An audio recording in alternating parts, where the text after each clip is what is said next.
DG nit ñi dëkk maintenant dañu am problème loolu kenn du ko nattable jëlal fii nga commencé par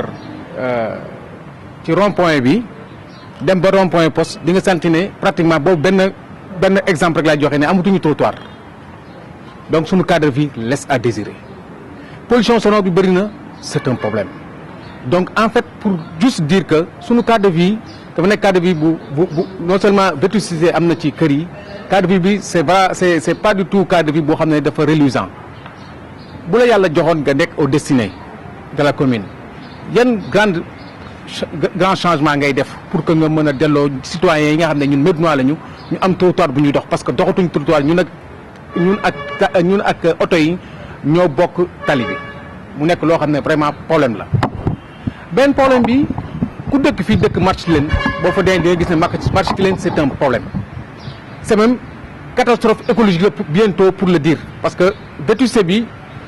yàgg na trop est-ce que am nga projet une fois au destiné pour changer ce marché-là boo ko amee lan nga ciy def. alors sur le plan de l'assainissement waaw sur le plan de l'assainissement ba léegi lan mooy vraiment sa xalaat ci loolu parce que déggoon nañu fii nga waxoon ni que aussi bëggoon nga instaurer ay jeunes ne serait-ce que sax bu fekkee dañu leen mën a rémunérer 25 000 francs par mois pour à ce que ñu mën a vraiment entretenir commune bi ba mu mën a am benn propriété bu jaar yoon. question bi nga posé concernant les rues encombrées mais les rues encombrées c'est les populations ñoo ko encombré ou bien des commerçants venus d'ailleurs c'est pourquoi xam nga li intéressant daa boo xoolee politique képp koo xam dañ ko fal muy bees dafay am benn période de grâce c'est-à-dire que boo si profité wul rek da ngay perte parce que citoyens yi nga xam ne ñoo la fal ils sont prêts à tout pour nga réussir déjà ñun si foofu la ñu bëgg a tënku parce que il faut instaurer dès le départ une discipline citoyenne keroog j'ai lu une communication du président du Bénin mu ne j'ai pris le risque d'être impopulaire mais j'ai bien aimé cette phrase parce que gis nga booy jiite yenn saa yi aussi gis nga nit ñi da ngay utiliser carotte yenn saa yi aussi bâton et c'est normal mais c'est dans leur intérêt te jàpp naa ni buñ la falee population dañ la may 1 an yoo xam ni loo leen teg dinañ ko tegoo parce que dinañ jàpp ni loolu seen njëriñ la donc je pense que la première chose à faire c'est cette éducation citoyenne ba nit ñi xam ni am na yoo xam ni waruñu ko def mais aussi accompagner nit ñi parce que bu fekkee ne aussi nit ñi kër yi dañu xat les gens n'ont pas où habiter ou dormir les gens n'ont pas d'enclos pour mettre leurs moutons mais c'est pas de leur faute aussi c'est pourquoi dañ koy linker nag avec l'État aujourd'hui les domaines agricoles communautaires un des objectifs de ces DAC-là c'est quoi c'est pousser tous les gens yi nga xam ñi ngi yar ay xar ci biir seen biir kër ñu génne leen dem vers les DAC di wut ay enclos ak ay champs di bu ñu yeewoo le matin c'est-à-dire que xale boo xam dafa am ay xar këram mu jël xar yi denc ko foofu bu yeewoo le matin jël oto dem ba foofu liggéey foofu avec un écosystème boo xam ni dafa am ay tool am kii muy jaay affaire am ay jaay muy jënd foofu ñax di jaay ay xaram et cetera mais il faut avoir de la vision et linker ces choses-là day fekk nag nga gëstu yëpp xam fu nekk ñun loolu gëstu nañ koo pare xam nañu comment on peut aider les jeunes yi nga xam ñu ngi nekk ci biir kër yi di am ay poulailler am ay kii naka la ñu mën a def ba nga xam ne mën nañu génn dem bàyyi seen kër yi nga xam ne day gën a aéré gën a sécurisé mais en tout état de cause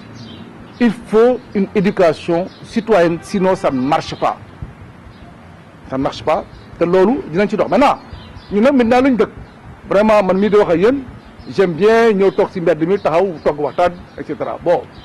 mënoo ci dara loolu c'est notre sociologie mais loolu am nañ ci xalaat parce que même les grandes places parce que les grandes places dafa bokk suñu sociologie am nañ ci xalaat loo xam ni dinañ ko développer pour les troisième âge ba nga xam ni il fera bon d'y être di nga fa mën nekk def sa diine di nga fa mën nekk mu nekk njëriñ ngeen di échange ci yenn affaires yi wutal leen ay point wifi nga xam ni dañu mën a am accès à internet et cetera loolu yëpp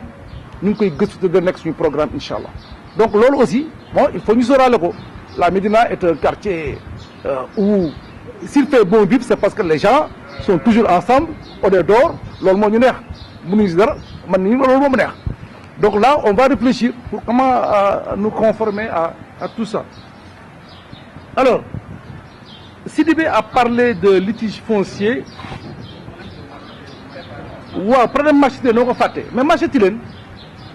dafa nekk un investissement lourd boo xam ni yaakaaruma sincèrement que mairie dans un premier temps mu mën ko def mais vous posez la question au bon moment yàlla dogal na boo dégloo conseil des ministres yi passé président de la république man mi ak CDC le dénk la rénovation des marchés sama gars yi damay xuloo ñoom taay man leen mais man bu may defar marché kay xanaa marché Tilène laa war a njëkk a defar donc on est sur un projet extrêmement intéressant de partenariat public-privé sur les marchés bu jotee dinañ ñëw ma nekk fa ma bañ fa nekk même s'il y a un autre maire même avec le maire actuel bu fekkee ne yegg nañ si loolu dinañ waxtaan ak moom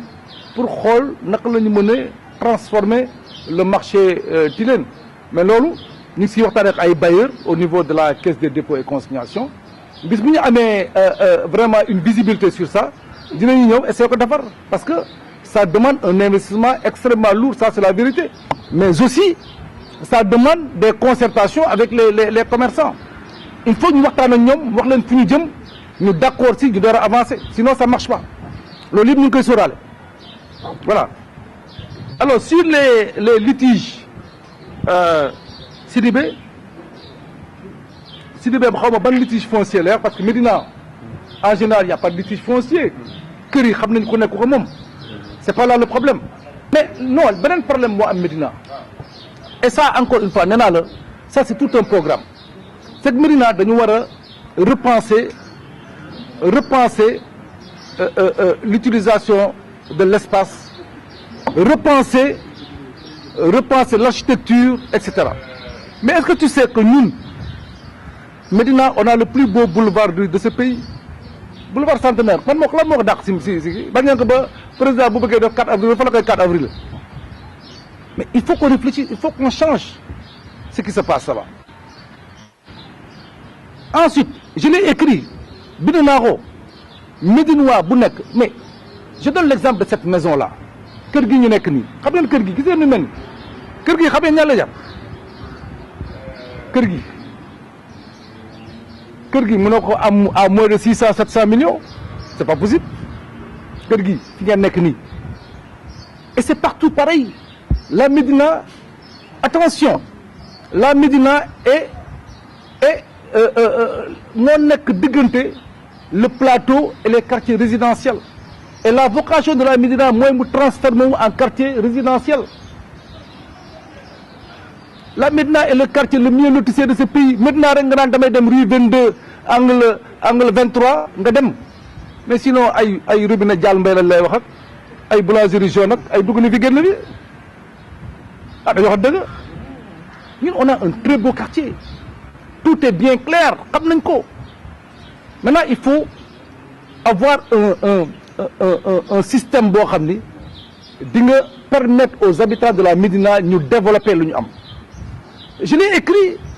tous les Médinois sont assis sur des milliards man aujourd'hui moi je vous donne mon exemple aujourd'hui sama kër papa bii nii ñun ñu ngi xool ban banque la ñuy xool discuter ak moom mu ñëw jël suuf ñu taf ko R+8 wala R+7 c'est comme ça qu'on réfléchit bu ko defee ñu am kër gu rafet di ko louer di si am ay millions par mois maintenant après les litiges dont tu parles c'est des litiges de famille et c'est ça qui est difficile famille yi malheureusement góor gi day dem bàyyi fii ñeenti soxna doom yi am nañu ay sët bon après c'est des problèmes pour ñu am papier mais man bi ma nekkee directeur général des impôts ñu naa fii biir Médina j'étais avec le maire d'ailleurs on a lancé un appel aux gens en nous disant rapprochez-vous de nous ku am permis d'occuper ñëwal ñu jox la nga nekk fa titre foncier et ça c'est valable jusqu'à présent l'idée c'est on avait c'est-à-dire ñu def benn guichet unique avec ministère de la justice et cetera affaire yi gaaw boo bëggee certificat d'hérédité mu gaaw certificat d'homologation d'un partage mu gaaw et cetera et cetera mais loolu il faut que si on accède à la mairie qu'on ait une politique pour accompagner les gens parce que nit ñi bu ñu toogee seen kër xamuñu loolu même les intellectuels ne le savent pas intellectuels seen bopp xamuñu ko waxtuma nos populations là donc il faut que la mairie les accompagne parce que encore une fois la vocation de la mairie c'est d'être un relais des politiques publiques moo fa war a nekkal état li nga xam ni population dañ ko war a xam te mu jóge ci état moom moo leen ko war a jàngal accompagner leen par des moyens te loolu dinañ ko xeex ba nga xam ni Médina ku fi am kër vraiment dinañ la wax li nga war a def ba changer kër gi parce que est-ce que ça coûte nga dem banque ñu jox la nga tabax ci ay R+5 nga jox banque bi suuf si tu veux ou bien nga luyee yëpp di fay kii bi ñëpp am fu ñu dëkkuwaay bu baax mais suñu kër yi wër man sama kër waajur bi boo lisee même les locataires commerciaux qu'on appelle coiffeurs yooyu ñu génnee leen c'est pas parce que bëgguñu xaalis sax c'est parce que à un moment on a vu que affaire yi mi ngi commencé daanu mais loolu wóorul bis bu daanoo caaf xam ñu ne gars yi nañu génn moo gën a wóor donc loolu c'est des choses qu'on doit absolument prendre en charge au niveau des habitations et des maisons nañu changer suñu quartier transformer ko tabaxaat ko j'ai donné l'exemple de Harlem c'est la vérité ñu am ay immeubles biir Médina pavage bi c'est bien oui moi je dis je le répète je suis d'accord ah nañuy pavé parce que pavage sax day wàññi yenn kii mais pour moi c'est bribe solution là c'est pas quelque chose qui va développer je suis désolé c'est pas je fais de la politique politicienne mais il faut avoir une autre vision derrière créer des coopératives ensuite autre chose boo xam ne war nañ ko mën a def si la mairie a des moyens et la mairie peut avoir des moyens moi je vous dis je prends l'engagement au moins de doubler le budget de la mairie au moins laa wax waxuma la 4 fois parce que inspecteur impôt laa nag xam naa ni ñuy mobiliser ressources te j'ai compte aussi sur la coopération mais la mairie xam nu mu waroon def au lieu population autochtone yi di jël seen i kër di ko jaay ay je ne dis pas des étrangers mais en tout cas ñoo xam ne jógewu ñu Médina mais mairie mën na jënd ay kër def ko ay espace mais mairie mën na jënd fii par exemple toj ko dañoo wax dëgg toj fii def ko ba un espace jënd kër gi jënd fii exemple laa joxe comme Médina amatul espace il faut repenser les choses amul espace d'accord mais ñun ñu xaar ñu jënd kër yi koo xam ne dafa bëgg a jaay keneen mais ñun ñëw ñu jënd ko j'ai vu à Thiering ils ont une école privée ils ont un espace de plus de 1500 mètres carrés mais aujourd'hui la mairie devait aller en partenariat avec les populations de Thiering tabax fa des structures yoo xam ne toute la Médina va en bénéficier c'est comme ça qu'il faut penser les choses mais il ne s'agit pas de dire amatuñu espace après nga jël ñaari douche toj ko def ko ay kii non ça marche pas ça c'est pas de la vision je suis désolé je fais pas de la politique politicienne gars yi dañu war a am vision on a des gens capables d'avoir de la vision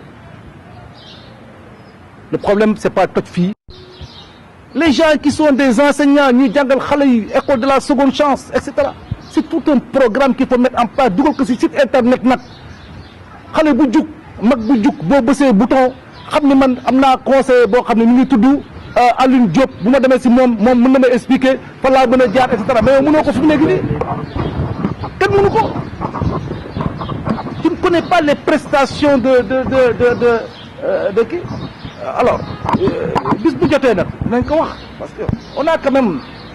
on a étudié le budget on a étudié les dépenses on a tout étudié bis bu jotee vraiment dinañ ci dellu soit par toj ko wax nit ñi nag lu ñu war a def voilà alors on a parlé de l'assainissement c'est vrai même le maire le dit assainissement en général c'est pas du domaine de la mairie waruñu mënuñu ko xas mais par contre il y a des choses boo xam ne code de l'assainissement daf ko sas mairie code de l'assainissement am na lu mu sas mairie ay kii mais comme ki mu nekk nii boo demee buntu sama mag la nag dama koy tooñ rek le premier adjoint boo demee buntu këram moo gën a doy waar ci Médina bon je me demande ñun est-ce que war nañu jooy c'est ça la vérité c'est la vérité keroog gis naa waa Sandène ñuy kaas seen buntu kër yi mi ngi kii et cetera mais c'est pas normal c'est parce que on n'a même pas on n'a pas de vision aussi à la matière parce que loolu yëpp vraiment incha allah dinañ fi toog ñu waxtaan si ñu xam ni mu demee ensuite encore une fois l'État a des moyens commune bi bu amul moyen am na sañ-sañ utiliser les politiques publiques mises en place par l'État loolu aussi il faut développer les relations avec l'État aussi et tout marchera incha allah. wifi bi tudd waa Express Cheikh Ba pour mu confirmer ko parce que ñoo ngi ma si doon sonal affaire politique la non lii dil la lii lee la pour tey ma ñëw pour leeral ko Cheikh Ba dafa nekk nit ku baax ndax nit ku baax weesuwul mooy ngay tëdd nit ñi président ni noonu nit ñi tëdd 20 heures mu jël ay wifi def ko biir Médina pour ñëpp di connecté wu gratuitement nag man loolu États-Unis sax laa ko doon dégg man wifi gratuit waa si mbedd mi États-Unis rek laa ko doon dégg Cheikh Ba moo tax tey may connecté wu ak wifi si mbedd ku ko weddi nag moom mun nga ma woo sama numéro bu boobaa dinaa la ñëw tijji la wifi bi gratuitement nga connecté wu si gratuitement kon daanaka Cheikh Ba nekkagul maire waaye neex na quoi loolu naan bu ci naree neex bu baaxee xeeñ. Alors monsieur Ba, tout à l'heure vous avez parlé de faire des champions et si j'oriente cela vers l'éducation de nos enfants à la Médina, on remarque que alors tout à l'heure vous avez parlé de faire des champions te suñ ko orienté sur côté xale moo mën a nekk champion ëllëg pour représenter la Médina te si on remarque bien man Médina la juddoo du ma nekkee xale et gis naa fi dara nos enfants ne sont pas orientés vers la réussite ni l'épanouissement xale yi dañ leen délaissé au moment où ñu nekkoon jeune ñun quand tu vas à l'école Médine laa jàngee Médina 2 soo nekkee yenn jour yoo deful dara sa kër dañu ne amoon éclaireur wala Croix-Rouge vacances tu as quelque chose à faire mais ñun fii on remarque que suñu parents yi nañ ma baal dañu délaissé xale yi xale bu jàngul mbedd ma la xam foo daxe accident gaañante donc vous si jamais vous êtes maire dans un futur proche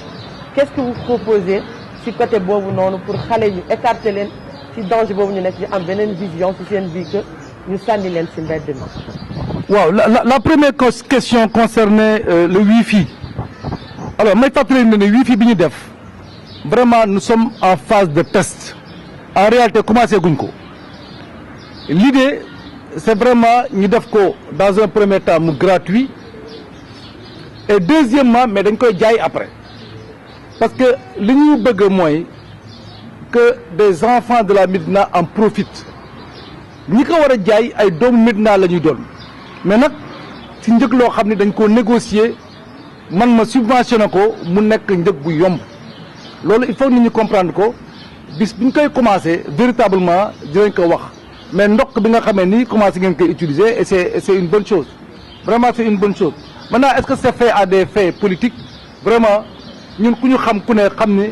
li ñuy def ci suuf moo ëpp la ñuy def ci kaw donc c'est pas ça le problème par contre j'ai dit lépp lu ñuy def actuellement dañuy expérimenter li nga xam ne dañ ko def ëllëg nee naa leen wifi bi li ñu bëgg a interconnecter toute la Médina ça nous permet ñu xalaat ëllëg le e-commerce c'est-à-dire que nit ñi di commercer à travers internet wax naa leen junj naa leen sànq naa leen li ñu bëggoon mooy suñu mag yu baax yi nga xam ne nekk ci biir quartier bi nekk à la retraite bu ñu toogee seen grand place ñu mën a am internet gratuitement loolu yëpp moom la ñuy gëstu moo tax ñu créer ces points wifi ça c'est extrêmement important mais c'est pas à des fins politiques bu fekkee ne politique da ngeen ko comprendre comme mettre nit ñi pour nax leen non ñun on n'est pas dans ça sérieusement alors ma profite aussi pour wax une affaire boo xam ne ça me tient à cœur deux choses d'ailleurs la première chose xëy na dina jaaxal nañ ñi ñenn ñi mais je voudrais dire solennellement que Cheikh Ba n'est responsable de rien à la Médina. Il faut que les gens arrêtent de me comparer ay nit bu diw joxe 1 million ñu ne Cheikh Ba dañoo joxe 1 million man citoyen la boo gëstoo ba si biir man je suis dans l'opposition à la Médina. opposition rek day metti ñi nga xam ne ay gor lañu ànd ak ñun dañu war a di xiif di sonn ba keroog li ñuy mbëbët mu antu li may def dama koy def parce que yàlla bu la joxee 1000 francs nga war a dundee 600 francs 400 francs da nga ko war a jox askan wi daf la ko dénk may joxu la ko man noonu laa gëm mais je suis responsable de rien. Je vois des gens me critiquer mais man lu sama yéen yaa leen fal seen maire jox ko un budget de 1 milliard avec des fonds pour nu ñu koy wax sax des fonds de pour le soutien de soutenir nit ñi comment on appelle ça soutien social ah et cetera. Le maire a 1 milliard sur mes derniers calculs il a 562 millions yoo xam ne mën na jël ay xale di leen kii sécurité yi mën na joxe ay ndimbal aide sociale mais donc man yaa xeet bu ñu ma bëggee comparer maire bi damay sonn kat wala ñu bëgg ma teg yoo xam ne man waruma ko tegoo moi encore une fois moi je suis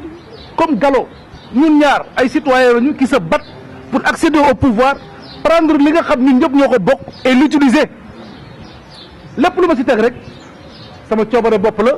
wala xëy na yàlla wërsëgal na ma ko ma dimbale ko comme ñii ni ñu koy defee ñu ngi toog ak ñu baax ñi toog ñoom Mbaye Jacques ñoom góor gi Ndoye ak Gallo ku nekk li nga xam ni à ton niveau yaa ngi dimbali nit ñi si li nga am mais kenn tegu la ko d'ailleurs j'ai bien aimé Racine Diawara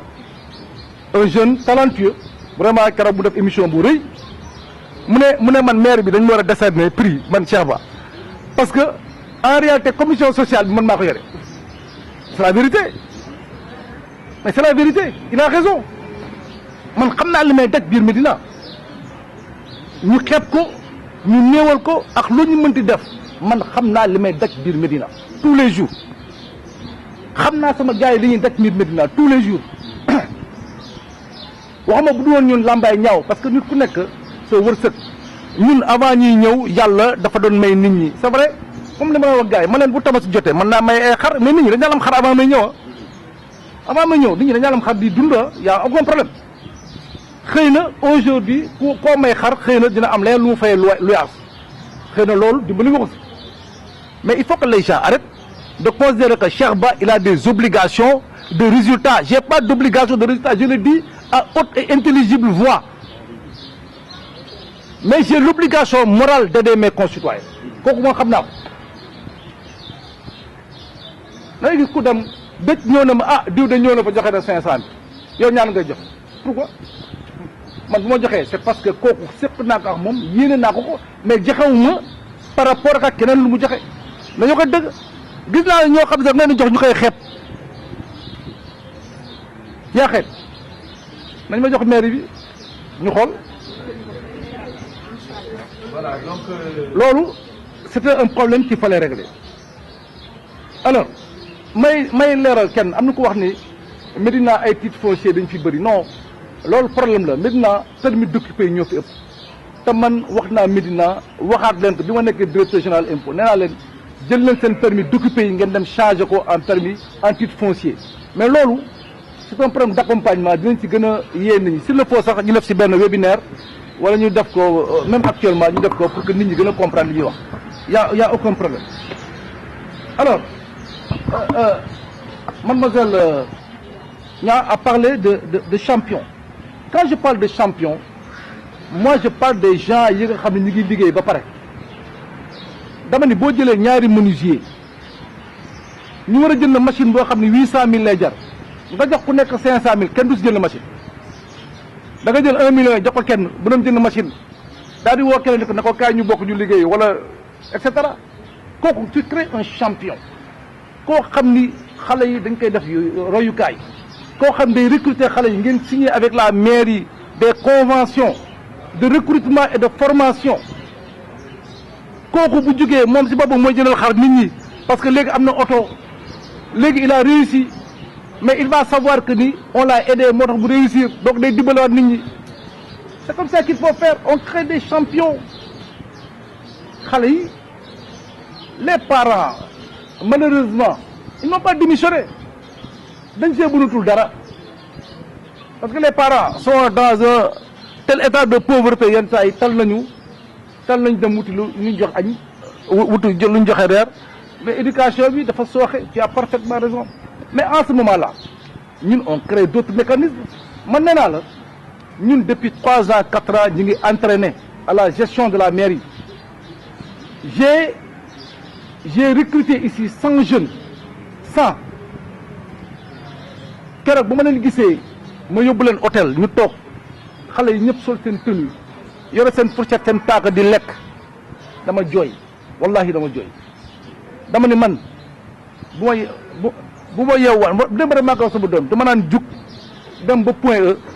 E di jeex mbalit yi di wut ay doomu tubaab ak ay cadeau yu ñu sànni foofu ñu loolu dal wut daloo ñu nii léegi bu ñu demee ba dëkk seen biir jël am état mu tiim gars yi mais tu es fier d'être médinois tu es fier de t'être battu tu es fier ça veut pas dire que ñeneen ñi ils n'ont pas réussi mais ñeneen ñi ils étaient peut-être dans des conditions telles que ils n'ont pas réussi am ñoo xam ni guddi amuñu électricité pour jàng moo tax adduna dox da ba ma xeeb nit si dara du ma ko def parce que ku nekk rek am na nga dundee man xaw ma man sama bopp laa xam peut-être sama papa xëy na yàlla wërsëgal na ko étage ñu am lumière di añ ji reer mu may jëndal ay fourniture mais jàng xëy na loolu moo tax ma réussir xëy na je sais pas ak peut-être sama surtout jom mais la situation est devenue compliquée et tu as parfaitement raison parce que man xale yooyu ma recruté woon c'était pour ça c'était pour créer des activités récréatives tous les mercredis xale yi di nekk foofu au lieu ñu nekk ci mbedd mi comme l'histoire du scoutisme ak yooyu ensuite di leen defal ay cours particuliers on avait même créé un code un code boo xam ni xale bi à l'improviste nit mën na ñëw sa kër xool ndax c'est bien kii les ongles ndax teñaw nga bu baax et cetera mais ça n'a pas marché pour d'autres raisons mais c'est ça qu'on voulait faire mais loolu yëpp mën nañ ko dupliquer au niveau de la mairie avoir un programme pour les jeunes Médina moo nañ toog bu mairie bi doon dox normalement mercredi xale yëpp dañ leen gis ñoom ñëpp ñu sol ay tenue parle chemise ak kii short ak kii nekk ci koñ yi di def ay activités bu feeti jotee pag ñu organiser ay sorties mais pour tout le monde c'est ça qu'on fera nous on ne verra pas kii diw la fal kii de kee la far fee la suñu yoon nekk aussi on le fera pour tous les jeunes de la Médina tu as parfaitement raison et ça on va y insister. damay rebondir ci li nga wax sànq rek quoi société Médina bëri bâtiment vétus bâtiment en ruine xëy na maire bi amul doole trop comme on dit parce que sax gis naa benn def émission Martin wax ne maire bi moo ko war a toj maire bi ne waru ko toj mu indi ay jiixi jaaxa léegi lan nga mën a wax dalal xel ki nga xam ne dafa dëkk ci booru kër gi am ruine su fekkee ne nekk nga dans les positions de nekk édile bu Médina bëri na trop on en a recensé plusieurs mu nekk un problème qui est récurrent dans la Médina est-ce que am nga politique boo xam ne di nga dimbal soit da ngay toj bâtiment yi wala qu'est-ce que vous allez faire. bon li nga wax lu am importance c'est-à-dire que man wax naa la ko ne la man sama bopp ñun suñu kër on a pris la responsabilité de quitter une partie parce que tout simplement ça a menacé donc j'imagine que Médina kër yu bëri nan la ñu mel donc mais loolu maire wax na ko un jour moi je trouve que il a raison l'État aussi doit prendre ses responsabilités il y a des services qui sont dédiés à ça mais ces services-là doivent pas prendre leurs responsabilités c'est ça la vérité aussi moi je suis d'accord avec lui sur ce point-là maintenant à savoir ndax maire yi mën na ko toj tabaxaat ko non loolu je ne pense pas que maire bi mën ko parce que boo ko defalee kenn ñëpp nga koy defal te loolu vraiment je ne pense pas que la mairie ait les moyens de le faire maintenant on veillera peut-être à ce que toutes les maisons yu mel noonu qu'on puisse le dire à qui de droit pour que ñu jël les mesures idoines mais côté boobu je ne vois pas totalement la responsable de la mairie je suis entièrement d'accord xale yi dañ fay dem di jëfandikoo loo xam ni du jaaduwul mais man pour man y a deux problèmes le premier problème moi ñi nga xamni c'est des clandestins mais lolu la mairie doit prendre ses responsabilités ça c'est aucun problème mais nak ko xamni vraiment tu as tes autorisations nga am sa alimentation di jaay li ngay jaay mais il appartient aux parents quand même d'éduquer leurs enfants ou de surveiller leurs enfants parce que aussi la liberté de commercer dafa am mënuma wax sauf jusqu'à ce que nous menacer l'ordre public ou en tout cas nous menacer la jeunesse carrément bu fekkee ne koñ bi vraiment dem nañu ba sentir ni lii mi ngi yàq koñ bi complètement je pense que les pouvoirs publics y compris la mairie ont le devoir de se lever et de jël décision loolu moom d'accord naa si